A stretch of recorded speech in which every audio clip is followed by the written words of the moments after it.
carefully, guys. Guys, are you ready to play this? Yes.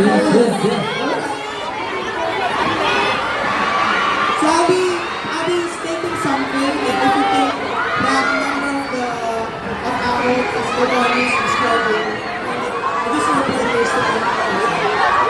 Alright? Cool. I'm happy guys ha.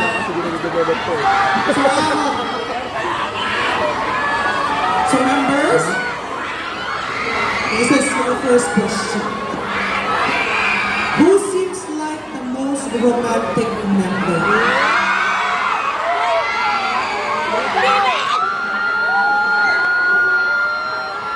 Sa fans, sino sa tingin niyo pinaka-romantic sa kanila?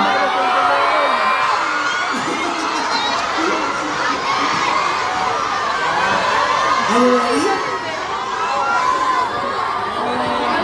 One, two, three. Some saying Steven, some saying it's Jonas, some saying it's Honey. Sino pinaka-marami sa kanila?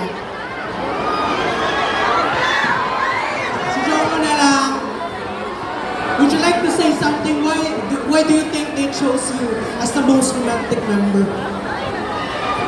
Dyan pa ba?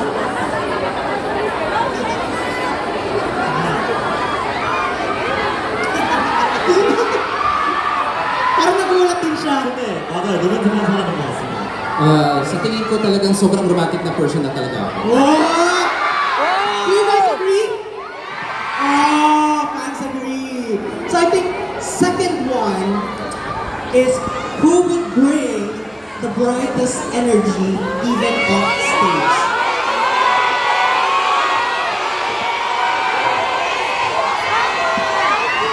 Dito, sino sa tingin nyo? Nice game! Nice game!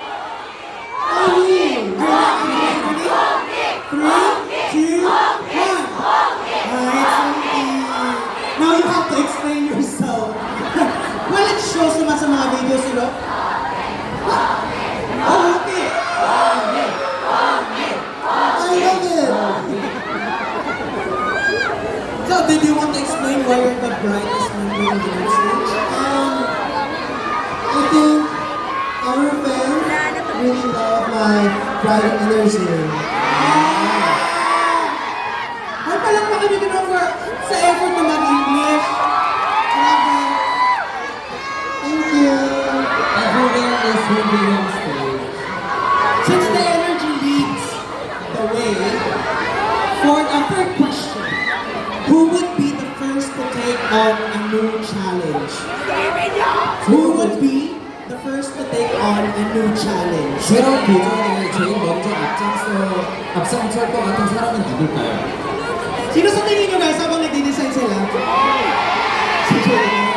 Siyempre Jay ang nagabog pa lang new challenge na yun.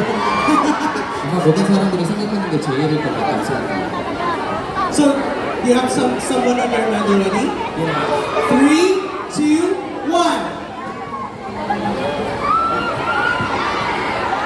Dalawa kay Steven, JL dalawa.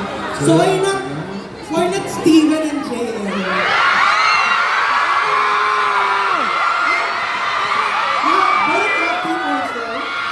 Would you like to explain yourself why the other members chose you?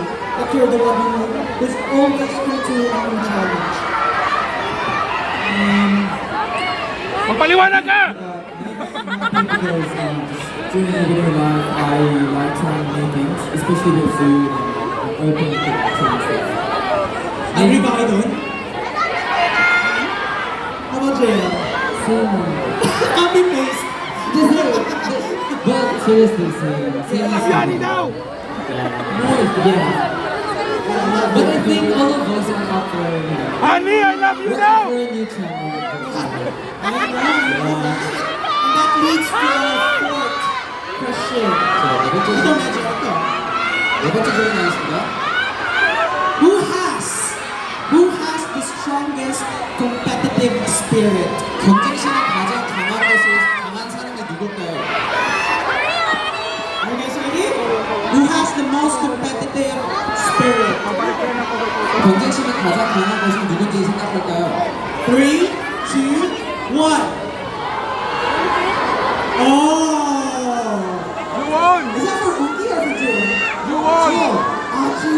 우리일까요? 주원일까요? Would you like to explain yourself? 혹시 한번 설명해 주시겠어요? Agree ba kayo sa Juwon? 저 여기 사람들이 주원이라고 생각한다고 합니다.